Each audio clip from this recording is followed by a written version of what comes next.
and welcome back to the Glassgirls Network podcast. It's us, we're back, the three of us, the three Glassgirls Network amigos are back in the Glassgirls Network HQ, of course. How we doing? Go on, DG. How you doing, mate? I missed the last episode, didn't I? You did. For reasons forsaken, but I'm back. I've noticed the numbers have gone down just in one episode, so I've had to come back for a reason to get those numbers up. But on an honest note, I love doing this, and I'm glad to be back. We haven't got many left this season, so let's make this a good one, boys. Definitely. John, how are we doing? Yeah, okay, thank you. Yeah, got to a couple of games in the past couple of 3 or 4 weeks, so happy about that. And got a lot to talk about today, haven't we? We do. Let's start off with some results then, shall we? Because it's been a bit of a difficult month. It's been a month where potentially we thought we could get some more and get better results than what we have done in reality, but it's the way it is. It is what it is. You know, we deal with what we've got now, and I'm sure we'll talk about where that leaves us in terms of the league in a little bit as well. But let's start with a few of these games then, shall we? Starbridge obviously hosted Peterborough straight after our podcast that we did last time, John.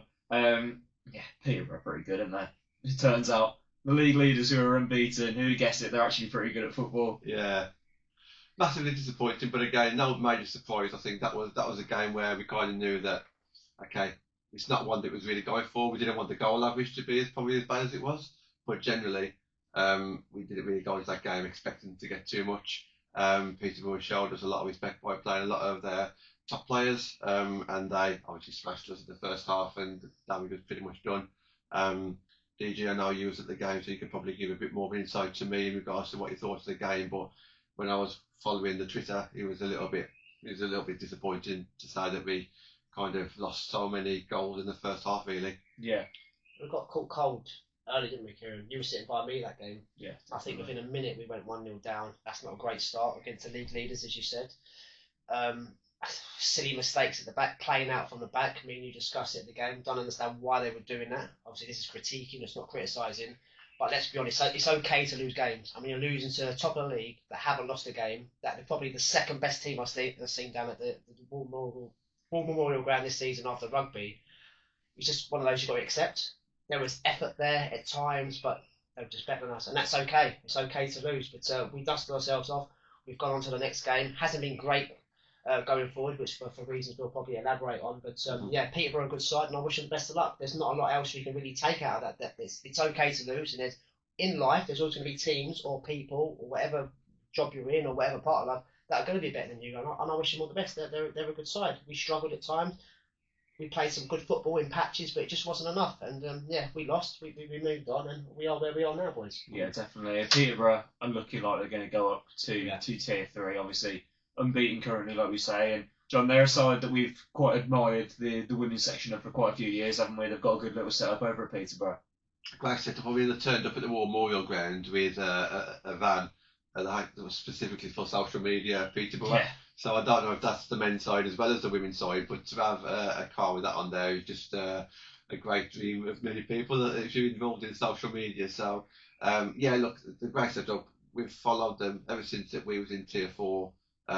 Last time round, they've been up there for the last few years, and rightly so. They've built gradually. They haven't just shot up there. They've done it over time, and they've got some players there that's going to not look out of place in Tier 3 as well. Definitely. Then following that, obviously we moved on to Worcester, which was a game where it's one of those where we thought potentially we could nick something, because obviously Worcester are a good side. We know that from the league table and from what we've seen in some games, but then in other games, down there, was they? That's what I mean. Yeah. That in some games, obviously we've watched a couple of their games as well, John. They haven't looked fantastic at all. Obviously, going to Six Ways, they're used to playing at a stadium like that on a pitch like that. It was always going to be a bit tricky. Obviously, losing 5-0 in the end. John, I believe you were the only one of us that were at that game. What did you make of that one? Yeah, it was a deserved win for Worcester. Thoroughly deserved it. They had so many chances in that second half. When our goalkeeper saved us from conceding 10 goals. I mean, that was the best I've ever seen her play. Saved so many shots that he should have been saving. I don't know how she managed to get to them. But when you got someone like Maya Clark for Worcester up front scoring a hat-trick, they could have scored a lot more. We had chances in our first half, but we didn't take them. We didn't create too much in the second half. As always, when you get out to Worcester, you get a good occasion. You get treated really well. Lovely pitch, lovely setup there. Something that a lot of Midland teams can admire. And yeah, I went in there hoping that we could get a draw. We knew that it was always going to be difficult. As you said, when they come down here, we kind of showed them what we could do. But unfortunately, I don't think we ever really hit our A game against Worcester. And you can argue that they didn't hit their A game either, but it just worked in their favour because they took so many chances. And when you create that many chances, you can afford to miss a few and still put a few away. Only goal as well, wasn't it? Again. Yeah, it was. Yeah, it was two corner kicks. That was both very similar. Maya Clark got on the end of both of them. And one thing that we pointed out was that was a game where it's almost like we was very urgent for a win straight from the off. So when we were defending corners, we still had 4 players up pretty much on the halfway line, the centre circle. Obviously that pins a few of their players back. However, we've done that twice and conceded twice. Right. And then when we was attacking and we had a corner, we were throwing players up there, which is not a bad thing, by the way. But all this was in the first 10-15 minutes. We only left 1 player back, and then everybody else was up there. There was a lot of urgency, which is obviously the right thing to do. I don't know if it was controlled urgency or if it needed to be done at that moment in time. I also know that Peterborough won Worcester, I think the week before, and they had a lot of success on corners. So I think maybe actually, I don't know, but maybe Sturbridge saw what Peterborough did and tried to replicate that, but it just didn't work, unfortunately. Yeah, definitely. I think that's the difference between sides like where we are and where Worcester are and teams further up the table. It's just having that person in the box who's gonna get you goals. And Maya Clark is, to be fair to her, she's one of the best strikers in the league because she has that natural striker's instincts, and we've seen it obviously at that game, and in the other games where we watched Worcester, she's always been a threat. It's always someone that I've personally highlighted, and that's what we've missed in it recently. I guess throughout the whole season, really, a natural number 9. You look at these games that we're talking about here. These 4 games in between our last podcast, we haven't scored a goal in. We haven't had a goal to shout about in 4 games now. And that's been the turning point, I think, for us. If we just had someone to be here the whole season, to score you, not even that many, just 10, 15 maybe a year in all competitions. You said that earlier that you're in the day, about that fox in the box, just someone who could actually just get on the end of some shots and just score a few goals. Well, yeah, it segues nicely into the Northampton game. Just so quickly, John's put that picture up of Tara Appleton there. She told us all about her injury, didn't she, after the Northampton game? That was obviously at Worcester, and we got to know her a little bit of the girl. But that's probably, I wouldn't say it's a highlight, with being sarcastic, but just going on to segue into Northampton, mate. Better side, got a draw. Stourbridge, not being biased, we played some good football. It's the first time our new coach Steve, remind me his second name, sorry guys. Campbell. Just double-barrelled. Double-barrelled name. Campbell something. He looks like he's gone now. So it was Baylor at the rails, at the helm, if you like. Back to the attacking kind of Leeds Bielsa style football. Played some really good stuff. Elaborating what Kieran's saying, nobody in the 6-yard box to put it away. Yes, we didn't have Jess Hood or Daisy Clements that day. We had other options, but we just couldn't hit the back of the net. And those 4 games, you've had 1 point in 4. It's just not good enough, and we have lacked that firepower all season. We've got players, we've got ability, we've got players that are coming up from the youth, we've got experienced players that know where the back of the net is. It just hasn't happened, boys, has it? No, definitely not. Yeah, it's been a frustrating one because we look at the Lincoln game where Daisy's come in and scored 3 goals instantly, and you think if we had someone like her the entire year, where would we be? And even those 2 games that we talked about already, Daisy wasn't there for that, or Jess Hood. If we had them for Worcester, I'm not saying they would have maybe made the impact against Peterborough, but if we had them for Worcester, could they have impacted the scoreline? Maybe, possibly. Who knows? But again, we had this exact same discussion after the Northampton game where it finished 0-0, where we've had half chances, nothing really clear cut, but then you think about, could you add Daisy Clements to that side, and what does that look like? Someone that's going to chase down every single ball that goes over the top and be a little fox in the box, as you guys say. But yeah, it's obviously their custody of Redditch Borough, and they had a game on that day, so it sort of is what it is with them. But yeah, Northampton 0-0. It was a point picked up. Obviously, you know, at that stage of the season, we needed 3 points really from games, but a point, you know, at the time wasn't to be sniffed at all. Lincoln doing us a favour on the same day, and Exactly. you guys watch this now. I don't care about any other team. We've got to go out and do the business, but they kind of done us a favour by getting a draw with Sutton Coldfield. Exactly. Yeah, big shock that was. Yeah. I remember obviously they were leading at one point, Lincoln, and it was just a bit mental in the stands. Obviously, everyone was a bit buzzing because of that. Well, there was right to have buzz in that game because it was 0-0, so we hadn't conceded a goal. We were pushing forward. The last half an hour, we was really pushing forward, and we had our chances to win that game. So that to me was obviously a good performance because we was in it right until the very end, until the final whistle blew, and it was 0-0. But at least there was a bit of an atmosphere there as well that the fans were trying to get them over the line for that last 10-15 minutes, let's say. But yeah, we just couldn't quite get that goal, could we? But even though it's a point we've earned, sorry mate, but even though it's a point we've earned, to me, because I thought we were the better side over the 90 minutes, I still see that as 2 points dropped as well. Yeah, of course. You know? Yeah, big time. Just quickly speaking on Northampton as well, obviously their squad was bolstered in the last few weeks with Caitlin Stewart joining from Starbridge, going to Northampton. There she is, holding her shirt up. Yeah, she's a player that I don't think we saw the best of at Starbridge. Didn't really have a consistent run of game time, whether that's through her form or through injury or whatever that might be. I don't think we saw the best of Caitlin Stewart at Starbridge. Obviously, came with a bit of a reputation from MK Dons.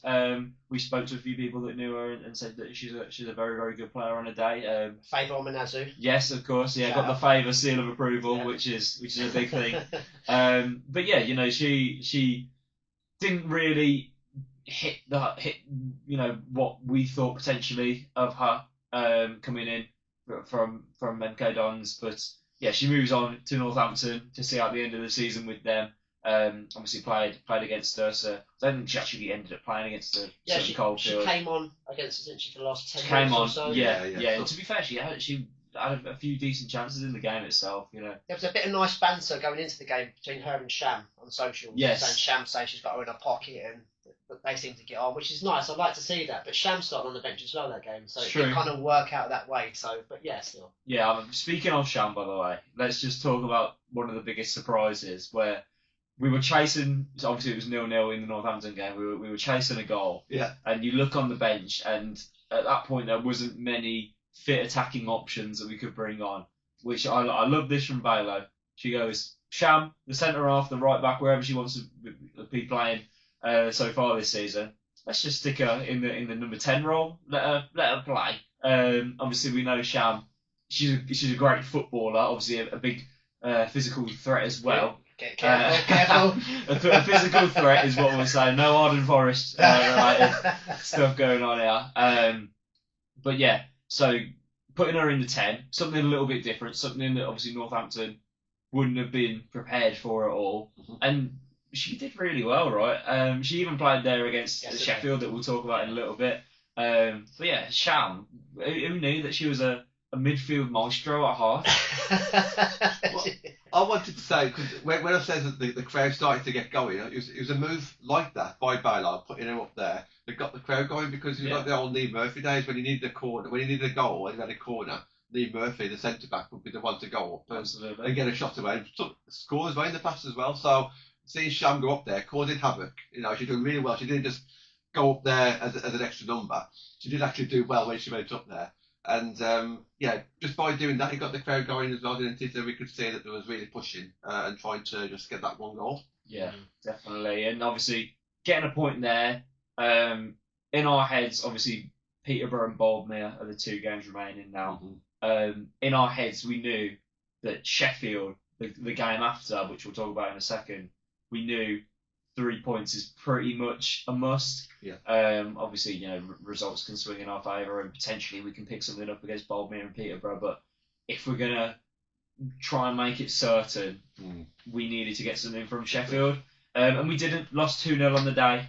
Yeah, it was a bit of a disappointing one, wasn't it? It was just, yeah, I mean, we had Daisy and Jess back. it seemed like Baylor put out the strongest lineup And it was a strong lineup. possible. Yeah, I think we all agree that it was probably the best lineup that she could have picked. But yeah, Sheffield again, they're a decent side. They limited us to very little, even with Daisy and Jess up front as well. Yeah, it's a bit of a tough one to take, that one, wasn't Yeah. it? So that was obviously yesterday. Yeah. They're a good side, Sheffield, but they're not a great side. We could get in behind them. We created a couple of half chances. But we've said like off air, we've added to the squad now in Daisy and Jess, and we've all agreed, and I know you guys at home will probably agree with us, they're definitely tier 4 players, probably too good for tier 5. But when they played against Lincoln, I quote myself said, let's not get carried away because Lincoln offered nothing. Yeah. They're rubbish. And I don't mean to be disrespectful, but they got 2 points for a reason. But Daisy and Jess run their hearts out yesterday, tried everything, but Sheffield just offer a little bit more than Lincoln, so it is going to be harder at tier 4 level. We started off well. Again, first half, a silly goal to concede. It was an own goal. It was something that could have been prevented, but keep our heads up, let's go again. But we spoke to Baylor, mate, after the game, didn't we, in the club? And it just, second half, it was just, the heads didn't drop, just went a little bit flat. Sham came off and made a little bit of a difference. I mean, we're going forward about next season. We'll obviously talk about this today or on the next pod. But she's somebody that's big, strong, aggressive, only 16, hasn't stopped growing. You need someone like that in the team that's intimidating. Absolutely. I just want to quickly go back to the Kidderminster game. I'm not going to talk about the actual result, but obviously what happened to Demi with Mill Rogers was unfortunate. But when Shan replaced Demi, Mill didn't have her own way. This is a girl that's strong and physical and hard to get past, and she's got nice, tidy feet. Yeah. So Baylor putting her in that number 10/8 role, bombing forward, that's something that we probably in the next 2 games, I know they're going to be hard games for us guys, but that's something that's going to give a threat to us as well, looking forward. But going back to the game, lads, second half, you know me, guys, I'm very pro-Stour, I'm very biased, but second, we just weren't good enough, and maybe it was the right result in the end. I think so. They wasn't a great side, but they took their chances. They tested Charlotte Witch. She made some good saves. She's quite underrated. She doesn't get enough love on here. Yeah. You mentioned about the Worcester game. The Peterborough game could have been double figures. I left that bit out because Charlotte made some good saves. But yeah, unfortunately, just wasn't our day, lads. No, yeah, and then obviously we look on now. It's such a tough mountain to climb if you want to stay in this division. Obviously, mathematically, definitely not out of it. But as I say, with Peterborough and Boldmere being our last 2 games coming up, it's first and second, by the way. Yeah. If you haven't clocked that, it is first and second in the league. Obviously, Peterborough currently unbeaten as well, like we mentioned. But yeah, it's looking tough. But I think it's almost hit a lot of them that potentially this is the outcome now. I hope it has in a way, because then you start thinking, what the future holds for yourself and for the football club. Do we start sort of building for tier 5 now in the last few games, sort of embedding a few of the youth players that could potentially be part of our side for next year? Do we start getting them a few minutes? That's personally what I'd quite like to see in these last coming games. But yeah, it's going to be a bit of a I don't know what the right word is, not a slog, but almost get these 2 games out of the way, and then we rebuild and we go again, potentially in tier 5, right? Yeah. But still hold our heads up high. Yeah. Still put 100% effort in. Yes, try of and course. win the game. Of I course. know it's going to be hard. Yeah. But still keep the faith. As I say, it's not over, not mathematically over. No. Yeah. No, I agree. I think that Bournemouth game, I think you still, until it's actually done and dusted, you've still got to play your best players and just carry on. Just hoping that you might get lucky. We've had a lot of bad luck over the season with a couple of refereeing injuries and the ghost goal. Exactly. So you never know. Of course, we know it's going to be difficult, and we don't expect to get anything from the games. But I think until it's mathematically not possible, then we're going to try and stay in the National League, aren't we? Absolutely, of course. That's all you can do.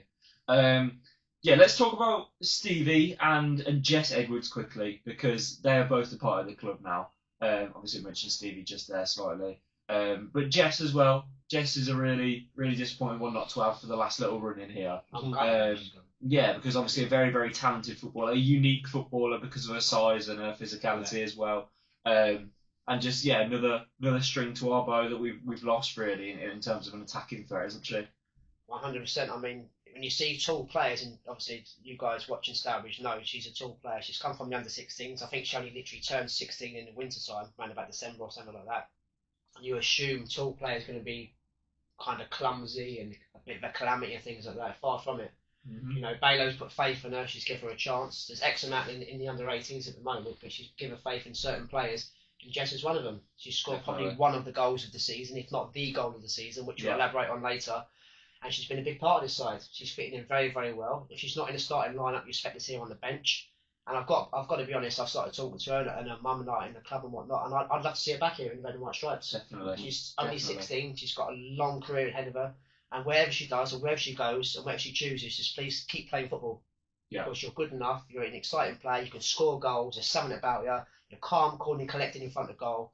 So I'll just wish you all the best. I'm gutted she's gone, I've got to be so honest. Definitely. I think, obviously, we don't know the ins and outs of the situation and why, you know, they've chosen to move on. But I think if there is a possibility of getting Jess back, especially if we're in Tier 5, I think she'd absolutely rip apart that league because she's performed well in Tier 4. You know, she's shown that she is one of the attacking threats of the side, and she's not there just to make up the numbers in the squad. She's there to give an impact and actually play a good bit of football. So yeah, obviously wish her all the best, whatever comes next for her. But hopefully it's in a Stour shirt because, as we say, we'd love to see her back, wouldn't we? Definitely. Yeah, I totally agree, Kieran, because I think she was one of my favourite players in regards to attacking ability, and I think she took a lot of people's eyes because she was a threat. I know when she came on as a sub against Kiddy just a few weeks ago, the first thing she done is got in people's faces. Yeah. It's something that maybe Stairways lack a little bit, that aggression as well, and the unknown. You know, it's very hard to scout someone who's under 18 because not many people know of her. So, and yeah, and as you rightly said, scored a great goal as well. It's just a different type of player that we could have done to keep him, and obviously one of Bailo's as well. So that's very disappointing to see that happen. But you never know what's around the corner, do you? No, you don't. You don't. As you say, she's one of Bailo's babies, as we keep calling them. Obviously we've got to know them quite well throughout the course of this season. Obviously there is murmurs of what the future holds for them. Obviously we're not going to confirm anything when it's not 100%. Guaranteed just yet, but yeah, we sort of have a picture about what the future could hold for that side and how their future lines up for them, which is promising and it's exciting and it's definitely something that you know could be a whole lot of fun because obviously we've had the standard this year and everything that's gone on there and it's been a bit of a calamity if we're being truthful with everything that's gone on there.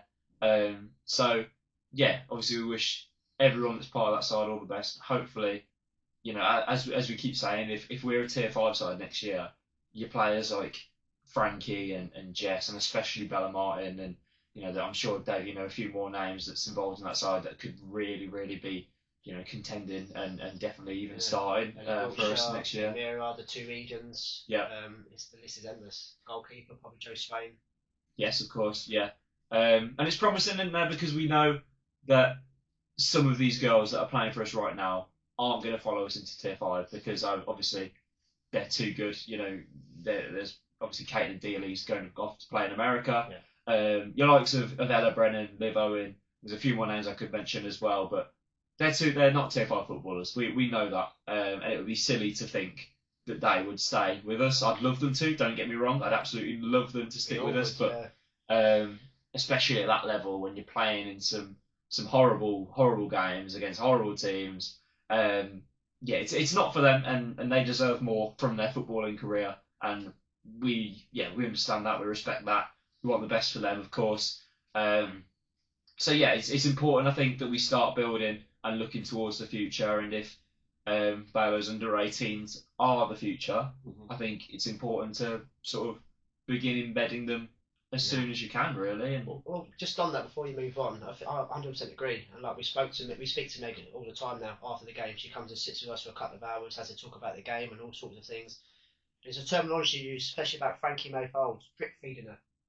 Yeah. Drip feeding her in this level, so she's ready for this level or Tier 5 going forward. I think basically that's what she needs to do. Yeah, 100%. As this guy said about going forward, we need to put our strongest team out of wing games. But if you're going to start bringing you through now, drip feed them for the games that we've got left, and then I wouldn't say they're ready made, but it's a bit of experience, isn't it? Yeah.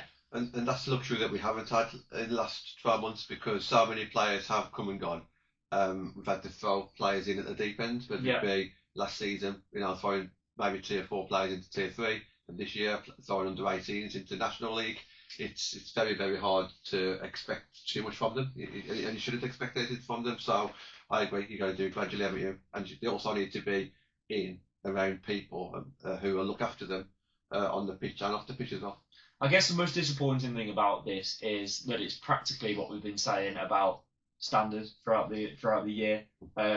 Obviously, Standard play in the women's pyramid, and they get regular women's first team experience. So to have the under 18s not as involved in that as we would have liked is potentially a bit disappointing. But as we say, there seems like there's exciting plans in the future to get them into the pyramid and playing proper adult football. Yeah, exactly.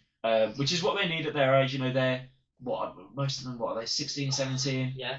That at that age, it's almost make or break if you want to be a footballer. You can't play in under 18s reserves leagues, whatever they are, forever. If you want to actually make it in the women's game, you got to try yourself, haven't you? You got to absolutely. Yeah, we've seen it with a lot of the girls who were here last season. Obviously, Demi came up to the first team with us and looked really good, and we know loads of them at Redditch United who have done fantastically well this season. I think embedding you into the women's game, the adult women's game, from a young age, I think it's just has to happen, doesn't it? Yeah. Sooner rather than later. Agree. Right, yeah, Demi. Speaking of her, she's on the screen. Unfortunately, we've had some really, really bad news break out that she has done her ACL. Obviously, if anyone knows anything about football, that's worst case scenario for a player. It's looking like a pretty lengthy spell of time that she's going to have away from football as well, which is such a shame because we know how much that damages players mentally, not just physically. So yeah, she's set up this GoFundMe to sort of pay a fraction of the costs for the private treatment that she'd be receiving. Obviously, we want everyone to get behind it as much as we can. We've known Demi for years. She's a fantastic girl, fantastic player.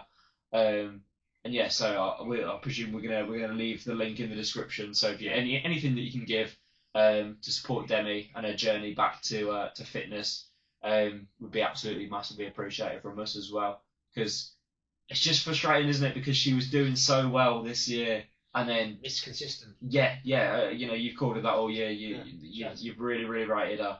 And then for something like that to happen at such a young age as well, it's a tough one to take for her, I bet, isn't it? Massive, because as you say, she's playing games. She was enjoying herself. She's got some good friends at the club. Playing first team football for the first time consistently. Yeah. Ever since we've known her.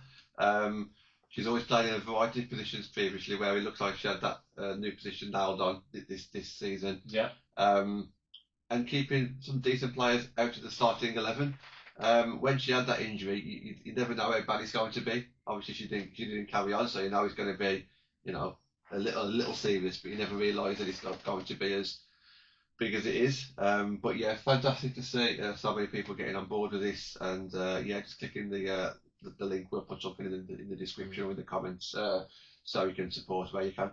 Absolutely. I think the most important thing as well, from what I've noticed, is she's still involved in the club. Mm-hmm. She's still there week in, week out. She's still got a smile on her face, which is definitely the most important thing, because she's not letting it get to her. I think she understands the setback and what it's going to take to get back to this level. And it's not going to be easy, but I hope that she sticks at it and that she has the resilience, the determination to try and fight back into this team, because as we say, she's done excellently this season.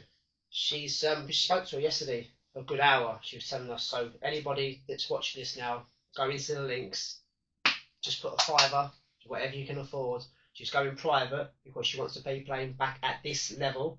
She's going to be if she wasn't doing it by a private, I think she said it was Nuffield Health private care. If she's going by the NHS, no one's slagging off the NHS, it's going to be a longer wait, and she's not guaranteed to have the same operation to get at this standard again.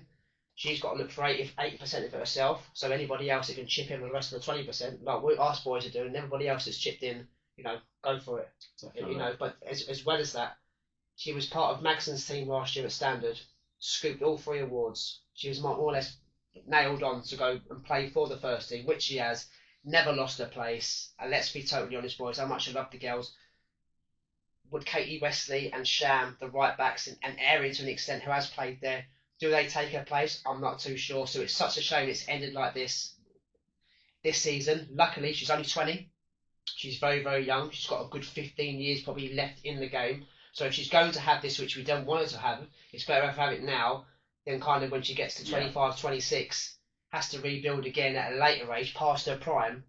Do you know what I'm saying? Absolutely. So she was saying yesterday we could be looking at her getting fit again by the back end of next season, which, guys, does sound like a long time, but any other treatment could have been longer for Demi. So let's try and get this money. Let's try and get her ready. Let's try and get her fit again. Let's get her recovered so she can get back into the stellar colours of red and white. And she's laws that come. She's established through and through. She's one of her own, and you just got to back her. You just got to be there for her. And of course. Like I say, she's at the bar. She's always not at the bar drinking, but she's always involved with the club. She was doing the social media yesterday. She's got time for her. She's got a smile on her face, and just keep it positive and keep her. Even if it's just a comment to how you're doing, Demi, and shake out house things, just keep her positive. You don't want a negative. You've nailed it. It's not always the physicality. It's the mentality as well. And she said it herself. Sometimes with the ACL, we've seen certain players, they lose a yard of pace, but it's up there as well. Definitely. So I know I'm waffling, guys, but you get my point. Positive. Fun. Demi back ASAP. There you go. That's your orders. Yeah. Is it time? Is it time? I Do you reckon think it's it's time? time. I'm looking around and we're seeming a little bit underdressed because it is awards night. It is. It is, John. You've covered in a lovely little shirt. Summer, Me and Dave. summer, I'm wearing different colours now. Nice and Yeah, bright. me and Dave, we've come a bit underdressed for awards night. To be fair. And I've come quite religious. Yeah, very true. Not intentionally, but Very true. it was Easter yesterday, by the way. Exactly. Yes. Happy Easter to everyone as well. But yeah, we've got a couple of awards. Well, one award, and an award that we're going to talk about a little bit. But not give an actual conclusion to just yet.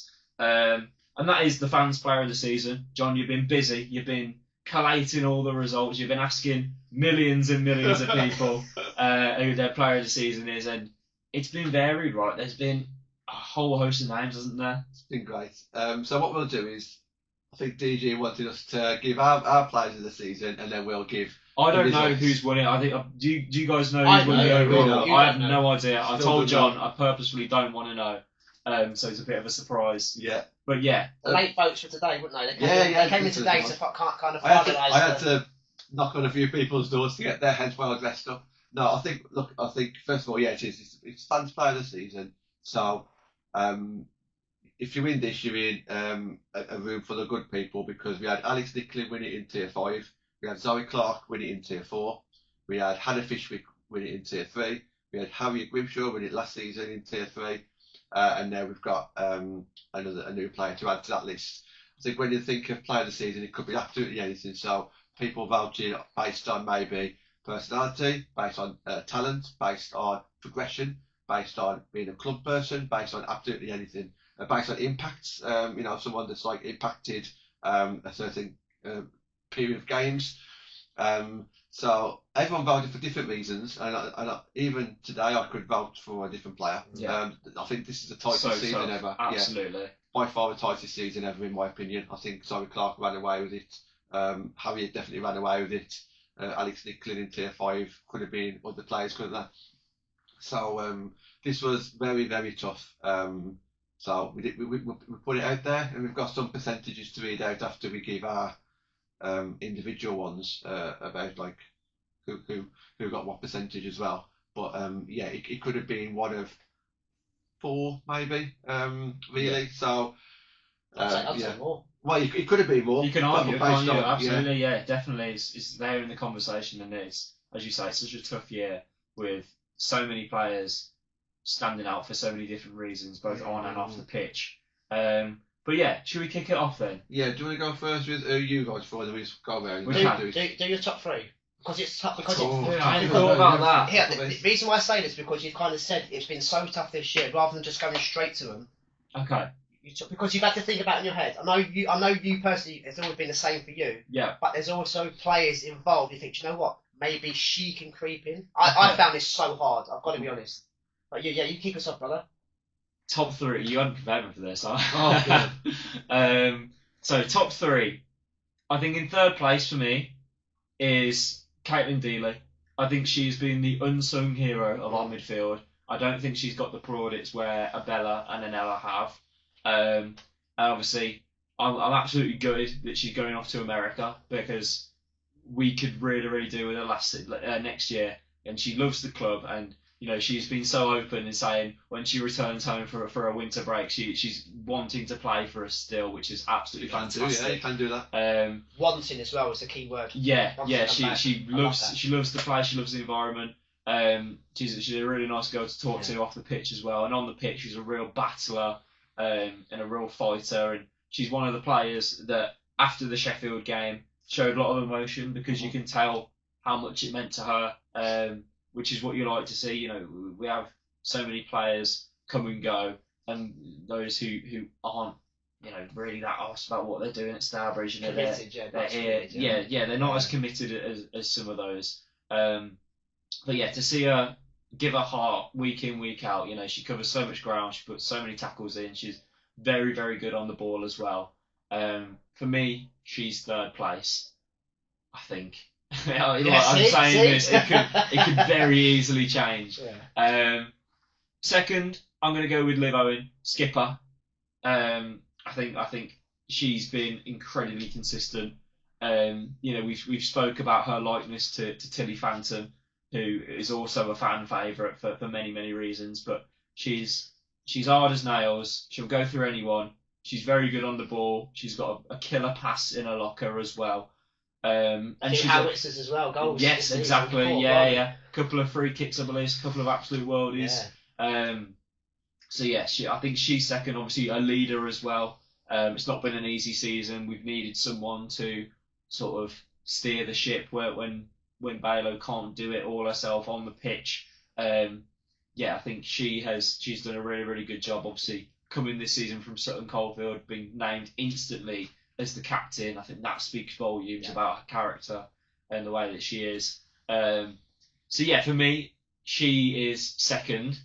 And number 1, it's going to be no surprise if you listen to a few of these episodes. This player is one of my favourite players that's played for the club, full stop, to be honest with you, because it's just my kind of player. A silky midfielder who's fantastic on the ball. Is, with the ball at her feet, she's, I'm going to say, one of the best we've ever had at the club. I don't think it's outrageous to say that. She's one of those that we mentioned that will definitely not be playing Tier 5 football with us if it comes to that next year, because she's far too good. I think she could compete in Tier 3 if she wanted to. I really do think she's that good. And that is Ella Brennan. Obviously coming in from, I believe, Stoke Resi's at the start of the season. We didn't know much about her, obviously being a younger player. But yeah, she's come in and instantly hit the ground running for me. From day one, we sort of highlighted her as one of the star players in our setup, and I think she's just been incredibly consistent. Obviously, you mentioned Liv's goals. Ella's got a few crackers in her locker as well. Obviously, we'll talk about the goals in a bit, but yeah, if you need to look up the videos, then find them somewhere, because Find them on our. We'll have some of the. We goals will. We'll have that. Yeah. Yes, but So for me, she's player of the season. Lovely girl to talk to as well. Football mad. She plays football pretty much every single day. You can tell how much she loves it. You can tell how much she believes in the club and in Balo as well. And she's had, not to name any names, but we know she's had a few offers come in because of her talent this season, and she's turned them down. She stayed loyal, which means so much to us as fans, but also to the club. And I think it does. We've spoken about this when we talked about Harriet last season. She could have easily jumped ship because she was far too good for the level of players she was playing with. But that level of loyalty and staying and sticking with the cause, I think it goes a million miles further than anything that you can do on the pitch. For me, Ella Brennan, I feel like I've summed that up fairly decently. Well. But yeah, she's my player of the season. yeah, that's who I voted for. That's who I gave John my vote for. Yeah, Cool. there we go. Great choice, John, great choice. who are we thinking, mate? I think mine's going to be very quick because mine is exactly the same as yours. Really? So, Same top three. Yeah, look, you know this, so I can't beat that at all. I think Caitlin Deal is someone that I mentioned on this channel when we've done this halfway through the season. Yeah. We purposely gave two different names. And I gave Caitlin Dealey my vote because I just think, and we've discussed it many a time, I just think she's very underrated because she's been, a lot of people spoke about Ella Brennan and Bella Martin, so I think that she went under the radar at the start. What I would say is I think Caitlin Dealey has been one of the most consistent players throughout the whole season. Yeah. Constantly gives you like a 7 or 8 out of 10. Best as she could possibly do. Great person on and off the pitch. You nailed all three of them, mate. Liv Owen, massive leader. I think she's really professional. She stuck with us. Come with experience at the start of the season. We've saw the goals. We've seen her leadership on the pitch. Someone who doesn't even know players' names are watching this and they've turned down and says, I'll nominate that one there because 1, she's always playing. 2, she's always getting stuck in. 3, she's giving her all. 4, she's got a bit of like variety to her game as well. The way she does defend. It's not just a case of just defending. It's the attacking side of it as well, pushing the ball forward. So I think either of those two, at some point, I was going to vote for, but I decided to go for Ella Brennan because I'm just basing it on who I think, and I'm going to take a leaf out of your book here. When you talk about what players you like and what players you think are good, you very often use the expression baller's feet. I don't always like to use that because I think there's a lot more to being a good footballer than just how good you are with the ball at your feet. Yeah. However, I do think that this season, what she's done on the ball is amazing, and I saw it up close against Kidderminster Harriers when we lost 1-0 away, where she was like had two or three players around her, and somehow she still managed to dance around him and get the ball away. And that was a very physical game where they really wanted to get the ball off her. And that I saw that, I was like, wow, and she's done that pretty much throughout the whole season. So, my vote, and don't forget these are just individual votes at the moment. It's not anything more than that. It's not the player of the season. No, it's not. It's just ours. So my vote also went to Ella Brennan. How long you got, boys? Let's go, Dave. Get us going. We've got plenty of time. So, as John and you boys said, this season's been so hard, so I'm kind of relatively new compared to these lads. So you're on about the Alex Nicken days and whatnot. I wasn't around then. Last season was very easy. It was between two. It was between Harriet Grimshaw for me and Rosie Embley. Yeah. In terms of consistency, it was either or. You could throw in a Gwen, you could throw in a Daisy, but let's be honest, it was between those two girls. Yes. As you said, 5, 6, 7 players you can make a strong case for this season. So I'm not going to waffle too much, but when we done our halfway stage, I did mention Liv Owen, without mentioning the obvious. I could call her Ronseal. It might be a bit before your time, Kieran, but the older viewers know what I'm on about. It's do exactly what he said on the tin.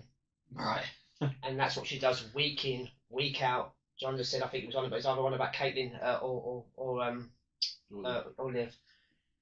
Wins every ball, doesn't show out from tackles, goes forward, pumps the ball forward, scored a few howitzers. If she loses the ball out of possession, she goes and wins it back. You can't ask for anything more. And we do compare it to Tilly, and we've got a lot of love for Tilly Phantom. Even though she only played half the season, she did become a bit of a fan favourite. Yeah. But Liv, because she's here for the whole season, and she's more or less a carbon copy, possibly better, she gets my number 3. And I hate to say she gets my number 3 because I did wax lyrical about her. Yeah, that surprised me. Yeah, she got my number 3, and I'll explain my number 1 for the reasons that I'll give. An honourable mention to Caitlin Dealey, as you boys said, one of the nicest people I've met here at the football club. Yeah. Not just got time for us at the club, always responds to DMs, always talking football. I'm gutted she's going to America, and she actually said to us boys that she wants to come back when they've got a different season to us, so when she's available to play, she wants to come back to Stourbridge, and that means a lot. She was upset at the weekend, she feels she didn't play a good game, but that shows she cares, that shows she wants to stay up, that shows she wants to develop, that shows she wants to play, she wants to score. That's the attitude I want to see at this club. You don't have to be the world's best footballer, but as long as you show those attributes, for me personally as a fan, you can't ask for any more. No.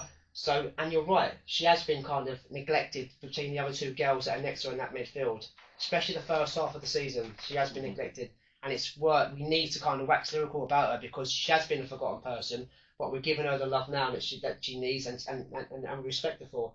She got an honourable mention for me. Going into number 2, there's a fag paper between these two. Hang on, he's cheating here. He's mentioning 4 names. No, I said honourable mention. Oh my God. It's a fag paper between these two. And it's hard. It's really, really You're hard. still debating it now, aren't you? I'm not, but I've got to stick to what I've always said at the beginning of the season. So at the beginning of the season, I'll do my 1 and 2 at the same time. When Balo took over and she had no resources, no money, rookie, new to the game as a manager, not really networking at the time, probably didn't know many people, hoping to get people, loan signings off Fish and all these kind of people, and the rumours going around her taking her under 18s into Tier 4 football. Let's be honest, boys, not just us, but a lot of people around the club, these under 18s, come from 16s, haven't kicked a ball at adult football. They're just not good enough. These aren't good enough. These are desperation signings. She's given them faith, but they're not the sort of players that are going to keep us up. That was the sound bites. That was the catchphrases. They were the whispers coming out at the beginning of the season. Totally get the attitude. But certain players come through the 16s. She was signed from Meadow Park in 2024, being developed by Balo in the under 18s. I've seen her twice this season on the under 18s. I'm going to watch them again this weekend, ladies and gentlemen. Under 18s last game at Wombourne, 11:30 against Bouldermere. Get down there if you can. And she's just taken the. I don't want to swear, but she's just taking the piss. She's far too good for 18s. She's skipped tier 9, she's skipped tier 8, she's skipped tier 7, she's skipped tier 6, she's skipped tier 5, and she's one of the names that she's not in the full team, in the first squad. You think, why is she playing? And this is a girl that wasn't supposed to be where she's at now. She's 17 years of age. She's not a star for now. She's a star for the next decade. That sounds crazy. She's a star of 2030s. Technically, very, very gifted. I speak to her a lot. I call her the superstar, so you guys know exactly what I'm talking about. I fist pump her. I've got to know her a little bit, and she does things on the pitch when a defender's touch tight to her. She is an experienced Tier 4 player. She can leave them with dust. She drops her shoulder, sells them a dummy, but she doesn't know she's doing it. This is natural given talent, and she's only 17. Is she the finished article? No, she's not. She's got a long way to go, but it scares me when she gets to 25 how good this girl's going to be. Your two guys is number 1, is my number 2. Okay. Because she's 20, she's had a little bit more experience. Yeah. She probably is the best technical footballer in the club. But because this girl is one of her own, and she's doing things she's not supposed to be doing in her first season, and I can see a change in her development in the first season. She's gone from this forward player, exciting, She's put quite a few assists, especially at the first half of the season. Literally taking the piss, ladies and gentlemen. I can't wax lyrical enough about her. And this half of the season, she's kind of stopping what she's doing. She's having a look. She's having to think what she's doing. She's spreading the ball. My number 1 is the superstar for me. My player of the season is Bella Martin. She's my favourite player. I didn't know nothing about her at the beginning of the season.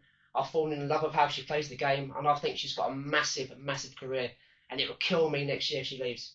I know certain clubs have been looking at her at 16/17, and yeah, she gets my vote just by a fag paper. There's so much between, because she's one of her own, and she wasn't supposed to do what she's doing. No, that's fair she just enough. edges it for me. And Brennan, I said then, Bella Martin, superstar.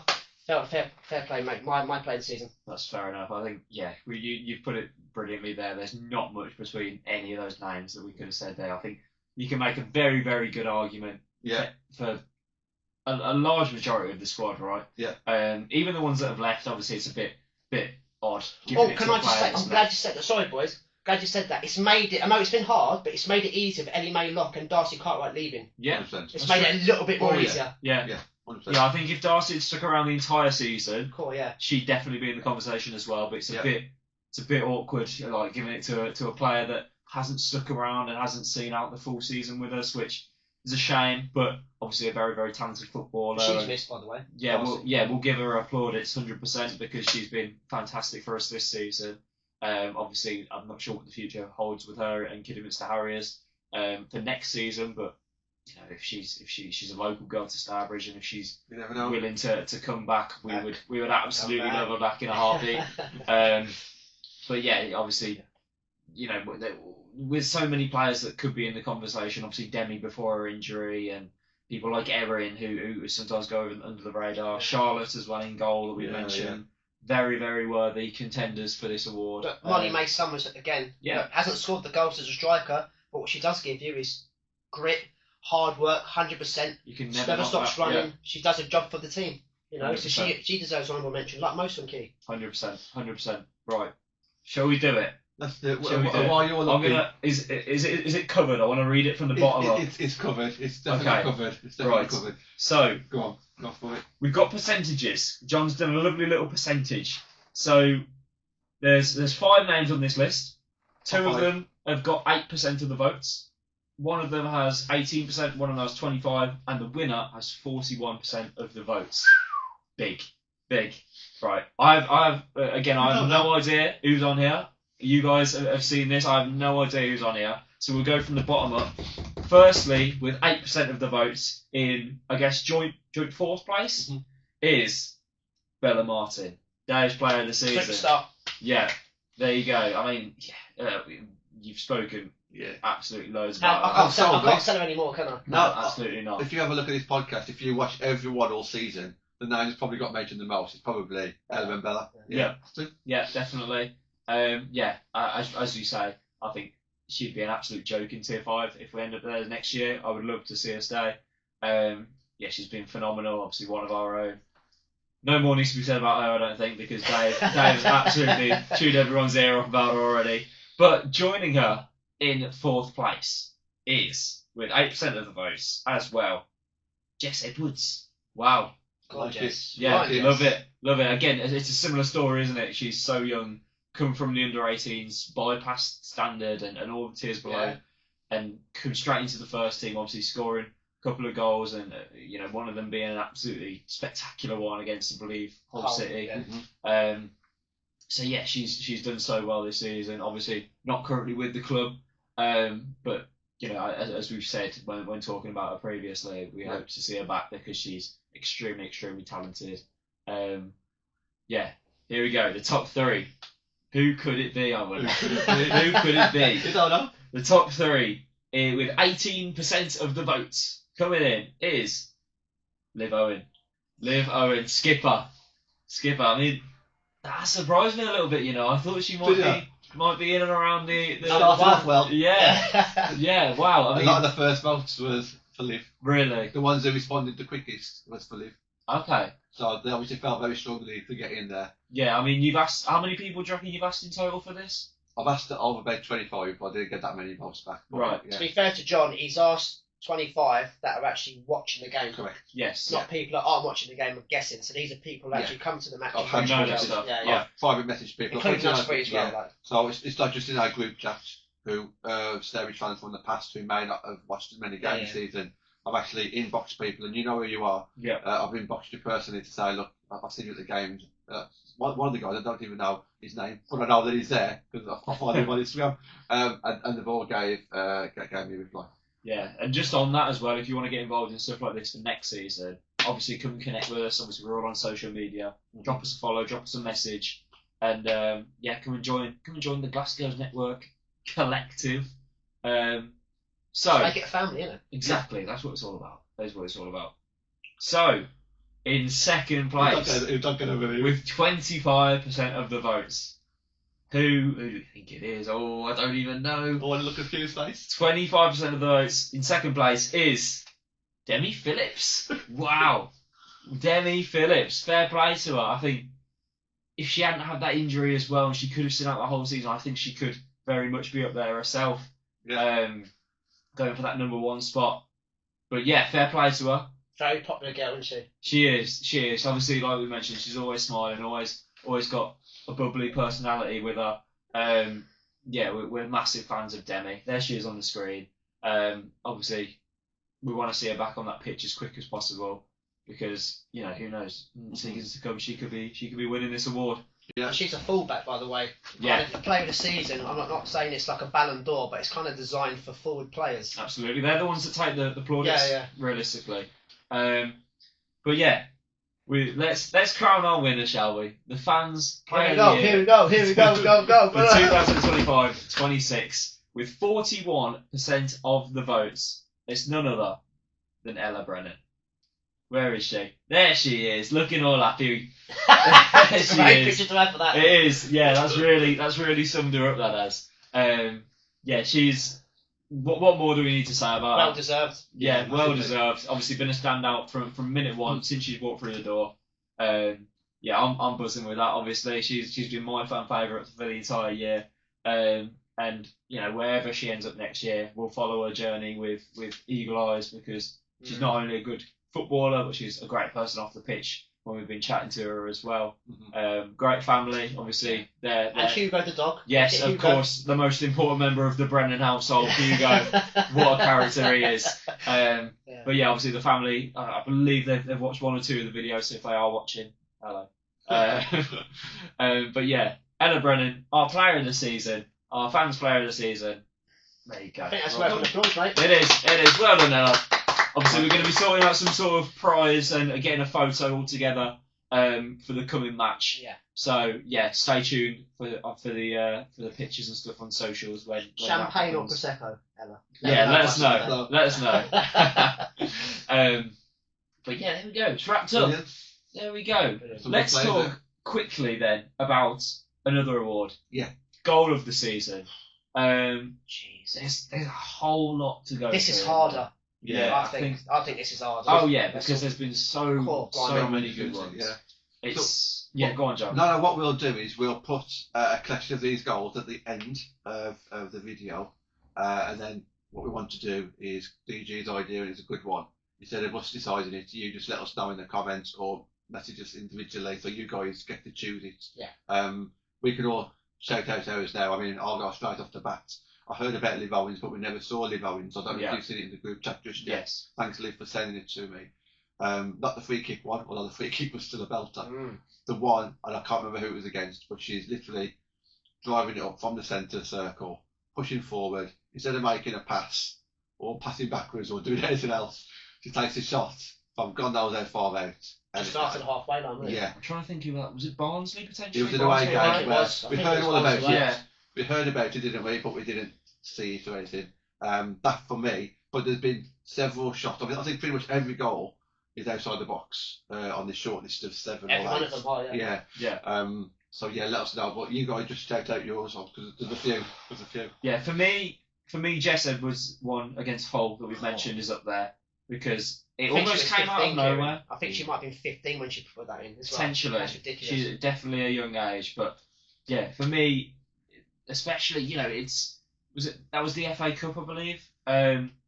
Consolation goal. It wasn't was absolutely deserved. at the end of the day, it doesn't really mean a lot, but it was some hit. It was some hit. It almost came out of nowhere because she had the ball sort of almost out wide, and she's looked up. She's She the took it on keeper her off foot as the well, line. yeah. Yeah, she's absolutely spanked it, and it's flown in. So for Goal. me, I think that's my goal of the season that I'd vote for Yeah. personally, because just seeing it with my own two eyes as well, I think Yeah, it's, that would it's- have been mine, I think. obviously we haven't managed to make as many of the away days and stuff that we would have liked to this season, but yeah, when I think back to ones that I've seen live, it's definitely that one for me this season. I can't pick between those two goals. I only just saw Liv Owens today against Barnsley away. God, that's some strike. But Jess, being the age she is, again, going back to not supposed to be doing what she's doing, it's against a tier 3 team, and I'll elaborate on the whole game a bit later on for the 48th time, if you like. But then you go to the free kicks from Ella Brennan against Notts County away, against Sheffield away, Perlers, and then she does one where she technically drops a shoulder, sells a dummy, curls it. Caitlin Deely the same, laid off by Jess Edwards, top corner. It's so hard. But I'd probably go with you, Kieran, just because of Jess Edwards' age, doing what she'd done. The goalkeeper wasn't off her line. She took it onto her next foot, created it herself, said, I can have this, and had it top corner, Peach. But Liv Owens is just behind. It's so hard. It's so hard. Absolutely. Maybe because it's against Hull, not Barnsley, that she gets a bit more credence for me. Right. Gets a level of opposition. It's harder to do, Yeah. to be totally honest. So, yeah, it is hard, but I'd just go with Jess Edwards against Hull. Yeah, I think that's a very, very good selection that we've discussed. You there. tell us in the comments or Absolutely, how yeah. John's going We'll- to do the voting system. Yeah, we'll let John edit in all of So stay tuned to the end. yeah, guys. all of the contenders. So make sure you're staying tuned to the end and watching all those, and yeah, have your say either in the comments or message one of us directly. We can count your vote, and then next game, next podcast even, we can crown our winner of that after the season concludes. Because who knows, there could still be ones in store. We could score an absolute worldie against Boldmere and Peterborough. Winning goals? Yeah, who knows? I'll tell you what, if there's a goal that keeps us in the league, that might automatically just be the winner. Doesn't matter if it's a tap in from 2 yards. I think comes in front of the girls' arse. Yeah, absolutely, something like that. It could be one of those that scrapes it potentially. Any other sort of highlights and stuff? Obviously, we've talked about player of the seasons, goal of the seasons. Any sort of moments of the season that we want to touch on? Yeah, I just mentioned this, to be fair, just as a general subject, and you touched on it earlier about Barlow's under 18s not going to keep us in the league, all this kind of stuff that was said. I think for me, the biggest success of this season is Barlow's under 18s. And it's not just necessarily from Stowbridge's under 18s team, it's just the amount of youth players that we've had in who've kept us going right until at least the penultimate game of the season, because we're not relegated yet. So we can, with this group of under 20-year-olds, mostly under 18-year-olds, we've kept it going right up until the 21st game. The fact we're not down and out. Exactly. It's massive, isn't it? It's phenomenal. We came this season, it was starting from scratch basically. We've had a manager that's never managed women's football before, along with a group of players who, I bet you 80% of them have never played in the National League before. So for what Barlow's done with this group of youngsters, and Barlow's getting a name for herself now because of the group of youngsters. We know that her under 16s last season done really well, her under 18s this season have done really well, and now her first team with this kind of group of players as well have done really well. I think she's made a great name for herself. So for me, I suppose if you just talk about it a bit like something that I'm going to remember from this season, I was going to think about how well the kids have done. I think that's pretty much it. They've been thrown to the lions in some aspect, playing against teams that are far more experienced than them, but they've kept battling on right up to the very end. Let's see how the next couple of games go. But yeah, for me, it's is my kind of takeaway from the season. Yeah, just touching on that as well. I think the way that we've used the youth is so impressive this season, isn't it? Because we know and we recognise we're never going to be a club that competes at tier 4, really, or tier 3 or high end tier 4. We can be in and around, we can be in the conversation, but consistently for the size of the club, obviously, considering the men's team and the overall everything that's going on, we're never going to be one of those teams that is going to be hitting the heights, pushing for the championship or whatever. It's never going to happen.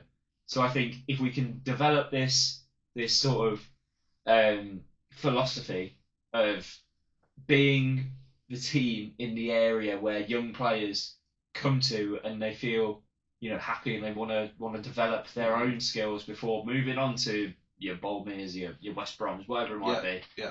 I think that's really special as well. It's giving them a platform to play women's football, whether that's in the National League or Tier 5. That it's a good environment under a manager who has shown that she believes in youth. That if you're good enough, then stick you straight into the first team. Yeah. And I think that's really massive if we want to shift the goal of the club and make it arguably more of a sustainable practice.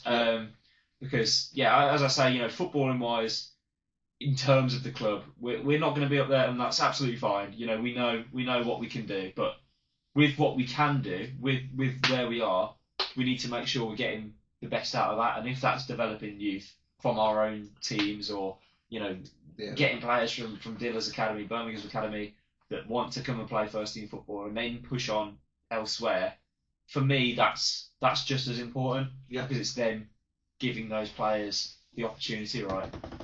Fully agree. Yeah. If you're good enough, you'll play as well. Exactly. I just want to touch on memories, highlights. Mine's a bit of a weird one because mine are 2 defeats. So, Kidderminster at home. It was supposed to be, we done the master versus the student, if you remember. Yeah. Mr. Miyagi, Yes. Balo being Daniel's son, and Andy Fish being Mr. Miyagi. We were supposed to be by comments on Twitter, and the sound bites going around, and Balo's got this good style of football, but she'll find out that she's at a level And I know you guys watching this will say, well, he keeps on about the same thing all the time, but it just sticks with me. Your faces at half time against Kiddie at home, you were like the cat that caught the cream, and he was like, what is this? We were so good. Footballing wise, we dominated. It was the birth of Ella and Bella, and that's why we mentioned earlier about Caitlin Dealey kind of being left out because of their work and from then on for the kind of until Christmas time, if you like.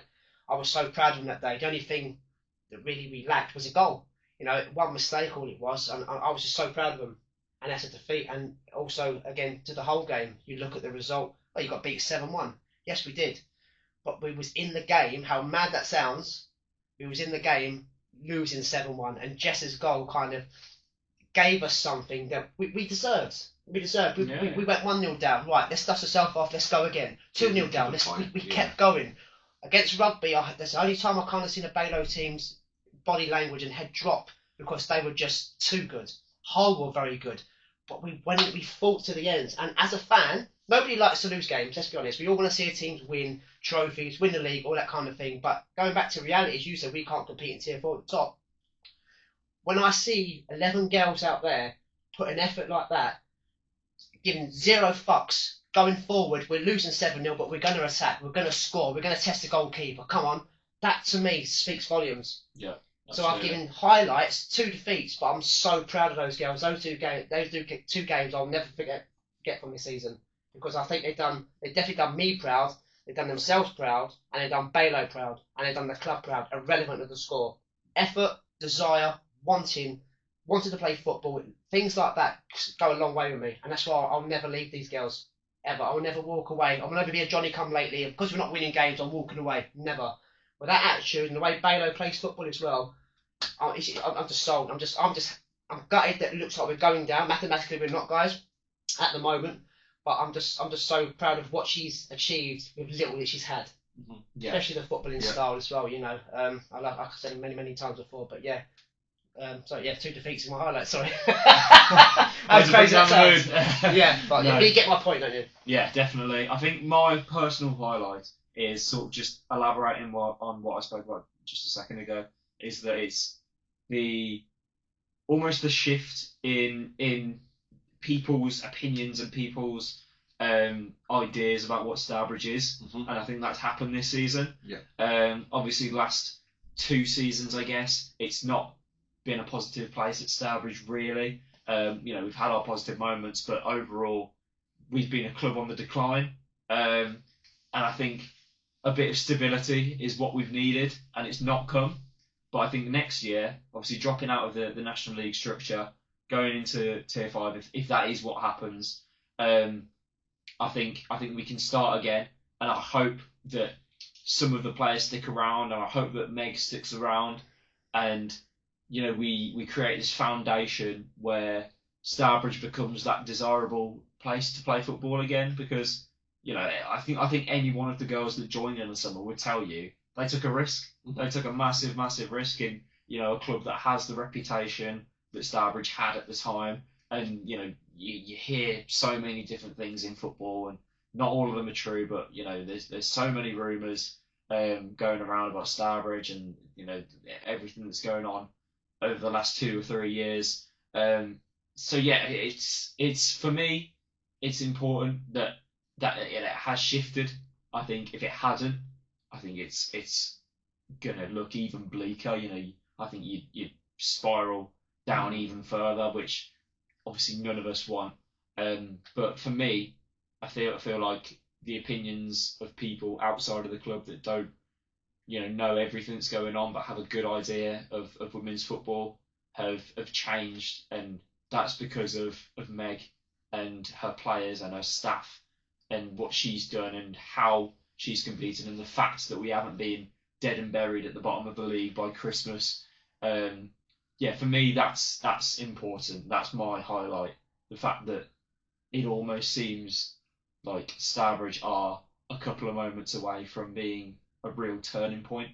And as I say, being that desirable location where players, free agents in the summer are looking around and thinking, yeah, you know what, I've seen what they've done last year. Let's give that a go. Let's speak to Meg and see what the crack is there. And I feel like if if she has that project behind her that we know that she's interested in, we know that she wants a long-term project here at Stourbridge. If she can get that done and get that finalised, and we have a structure and a proper way of looking forward, I think that is massive for us, because I think that again brings back our Stour factor. So that's for me. That's my highlight. Obviously, nothing actually football related, but yeah, I'm happy with where the club is heading in terms of how people are perceiving Stourbridge now. Do you know what I mean? Keeping Balo is what you're basically saying as well. Yeah. Keeping Meg. Absolutely, yeah. I think, we speak to her loads. We know what her plans are. We know that how much she loves the club and how much she loves the players and the staff around the club. And we don't want her to go, obviously. And like I say, we know that she has ideas that she wants to implement. Obviously, it all depends on the outcome of this season. But I think now you can start properly looking towards what it's going to look like. So yeah, give her the keys. Let her do what she wants, because she's done everyone proud this year. And I think if we lose her, I think it's such a poor thing from us to let a manager like that, an up and coming manager that's done so well, go. I said to Bella last Sunday, and I put a little bit too much pressure on her, because she turned around and said, "Oh, no pressure then, John." I says very much similar to what you just said, Kieran. If she was to go, where would that then leave us? Yeah. Like, sorry, think differently. But no, I don't. No, I don't. You just go on. Sorry, mate. Just very quickly, just because we know what happens when managers leave, players leave, and if we're in tier 5, you got to think to yourself, okay, who's going to come in with a better group of players than we've already got? Yeah. So for me, it's massive, because if Barlow leaves and we lose another group of players, she'll take a under-18s with her, then we haven't got anyone to fall back on. No Sterby standard, no reserve team, no development team, no under-18s team, because Barlow will take a current squad and the under-18s, the best ones there, to wherever she goes. And then it is really pretty much nothing left. So for me, it's absolutely massive that she stays and continues to build what we've got. So we get a bit of stability. So if ever she wants to leave, we've still got a bit of structure underneath us to say, okay, well, at least we're not down and out. Sorry, DJ, you were saying. No, I interrupted you, mate. I wasn't going to say this actually, but you kind of prompted my memory. I spoke when me and Kieran was at the club to silly o'clock on Sunday after the game, and I gave him a little bit of food for thought. So horror on horrors, Balo does leave, and if she does leave, she goes to bigger and better places. We all only wish the best for her, but we all still want her here next season 100%. But I said to Kieran, if she was to leave, and I put him on the spot, and I'll put you on the spot now, maybe he won't remember, because we've had quite a few pints. If she was to leave, at this current moment, who would you want to replace her? And let's not be silly. We're not going to say like Emma Hayes or anything like that. But no. Who would you? I think you've got to be thinking like, who's happy to take a tier 5 side? No, who would you want? Who would I want? Yeah. It's on the spot, isn't it? That? No, I know that would want, and I'd like to think that at one point that time will come back. And I think I'm going to say the word back. I think it needs to be someone who knows the club, whether it be for 1 year or for 5 years. It needs to be someone who has played or managed or coached at the club before. Any of them will be a start. So any of them. Who did you say? I can't remember. You gave me an answer, but I can't remember. I did say Andy Fisher. That was what I said, because obviously we know he's leaving Kidderminster Harriers. We don't know what the future exactly holds for him, but yeah, I think for what he's done for the club, it would be silly not to explore that possibility. But then also, as John quite rightly says, the people that have followed him to AIDS obviously has made a fantastic He tier 5 side. didn't say that. You said that for him. Well, yeah. You've implied it, John. You've implied it. I said for 1 year or 5 years. Yeah. So could be G Zaka. Yeah, very true. Could be Cheryl Edwards, player. Yeah.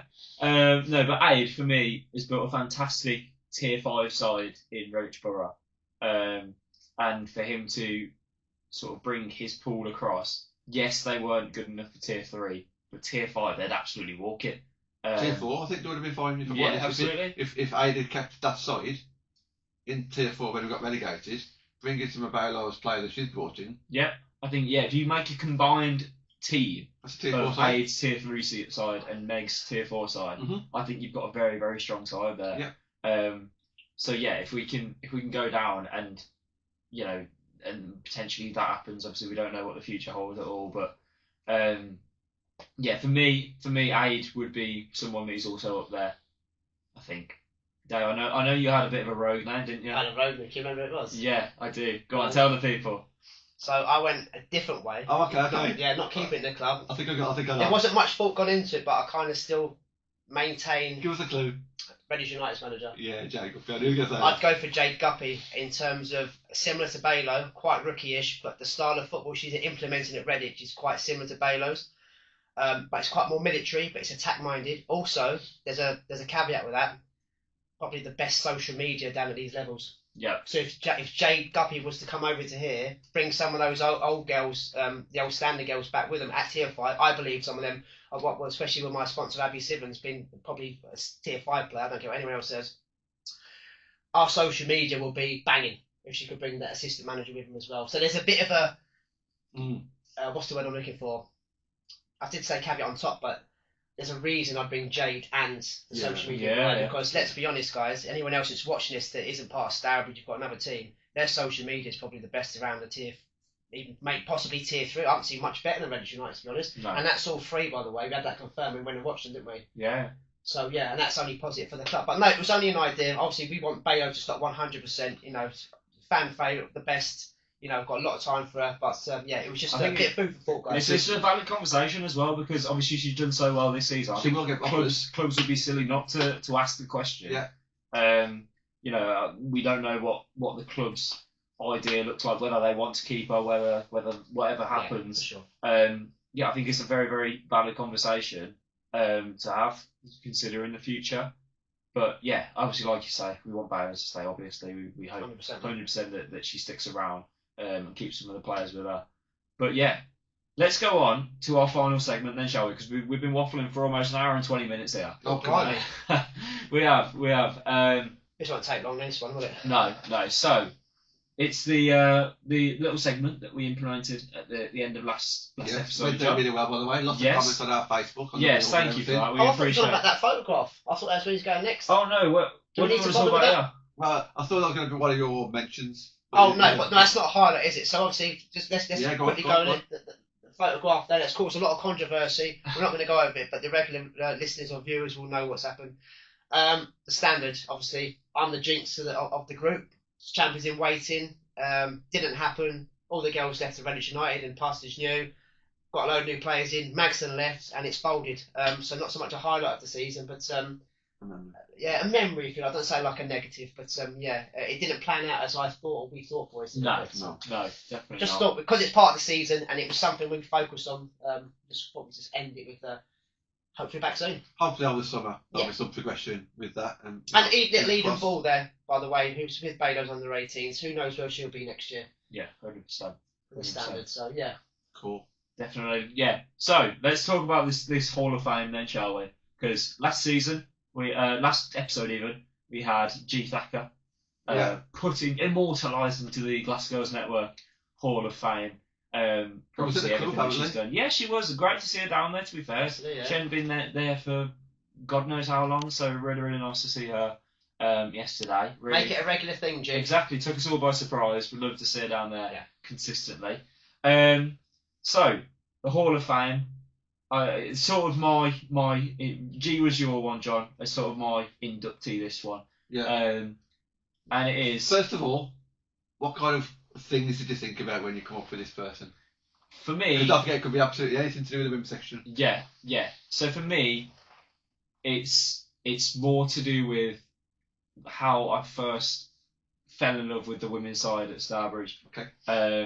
How I first got integrated, who first was the one who got me involved in the first place, and gave me the role, and sort of made me feel part of the team from day one, which is massive, and it's led to us doing so many amazing things. It's led to us talking for an hour and 20 about the girls on a podcast on YouTube on a bank holiday Monday. yeah. So yeah, for me, this man is very, very influential to my life, not just football, because if I hadn't been part of the women's side at Stourbridge, I wouldn't have all the amazing memories. I probably wouldn't know you guys, which is mental. I've always said that about Jace behind the bar as well. yeah. Hey, let's get him in there in the future. 100%, he's up there. But yeah, no, this man is someone that is very, very well known in the area for so many good things. I think if you have a bad word to say about him, you probably don't know him as well as you should, because for what he's done at every club he's been at, for what he's done for women's football in the area, is absolutely massive. And I think, yeah, he's just great, isn't he? Who could you be talking about, Who Kieran? could I? John, do you wanna flick on? Let's have a look. Is it this one? That's the Lito. Here he is. Oh, is this a lovely little graphic? Oh. Wow, look how happy he is. He's there. a bit slimmer these days, isn't he, eh? Looks Manager better of now. the year. Manager of the year, Division 1 Midlands. Mr. Andy Fisher, of course, is who we're on about here. Yeah, there's a million and one things I could say about this guy. What a million and one memories.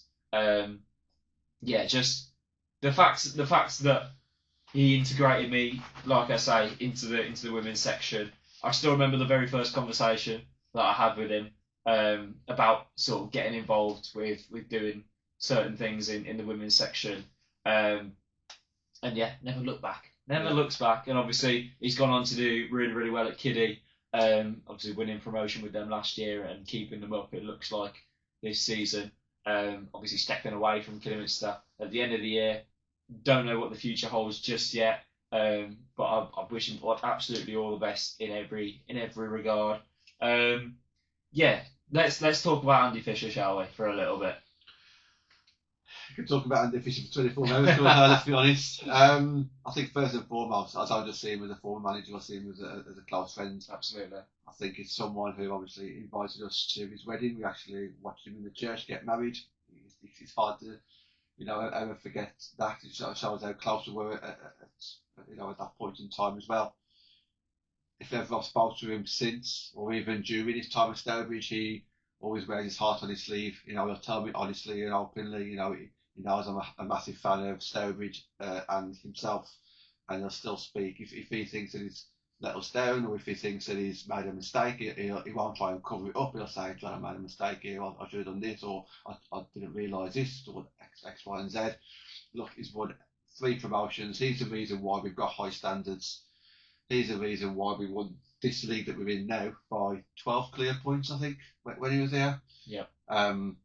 He created a group of people who originally played for free in Tier 6, maybe even 7.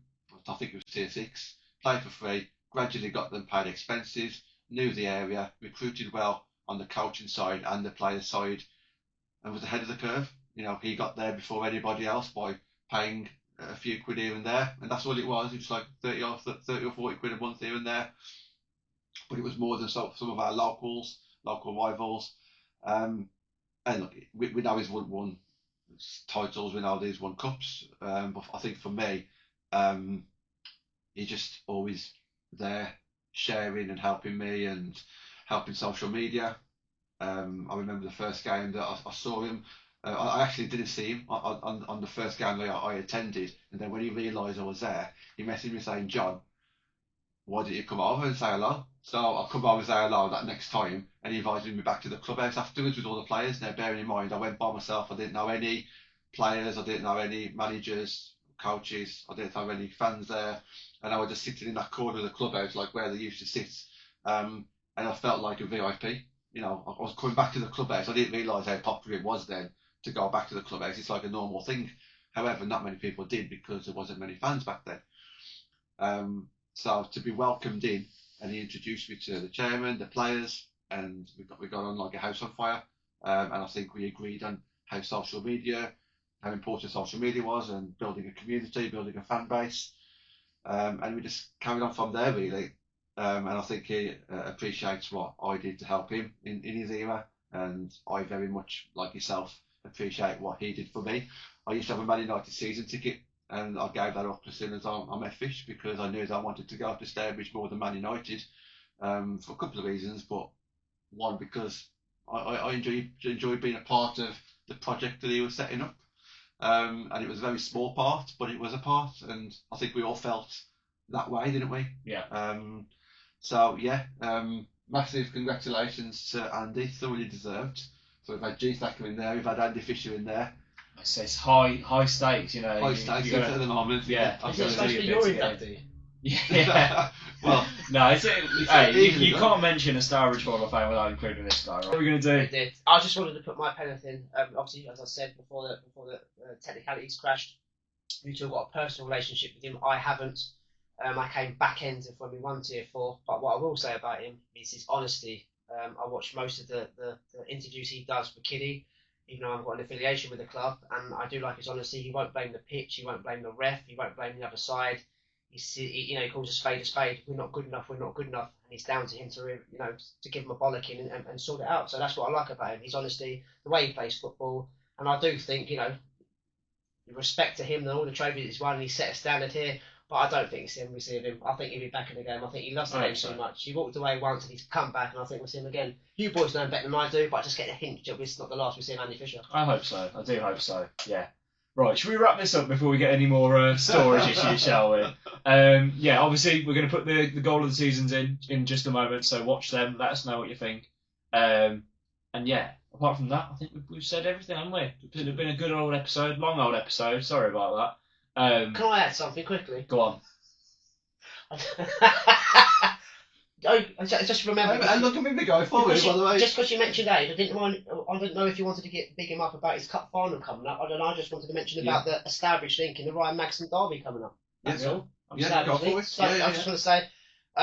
So obviously some of the players that left the standard in the summer, they're at Redditch United, and some of the standard players that left in the summer under Maxim are at Bromsgrove Sporting. The 19th and the 26th, they play each other back to back to back. So yeah, when Stour aren't playing, I'll be at one of those games, and obviously your love for Raid, he's in the cup final against who, John? Worcester. So it's at Plains Lane, not to 6 ways. Yeah. But yeah, there's a cup final when Stour aren't playing basically. So yes. if you're looking for some Tier 6 or Tier 5 or Tier 4 football, whatever it is, jump down to one of those games and watch some goals and watch some victories and go support a Stourbridge link if you like. There you go. Thank you for watching, everyone. See you later. Bye. Go on then, Jeff, run it! Run it! Go on!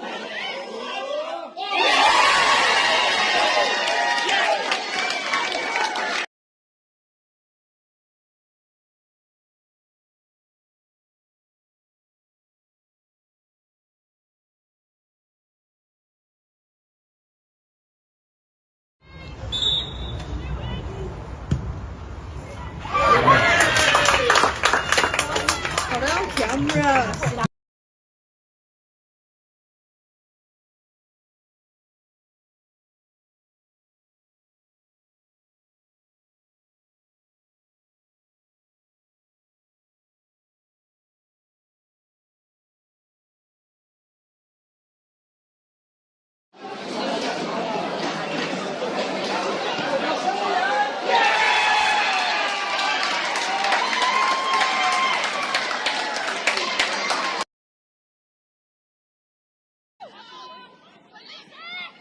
Step in, Liv!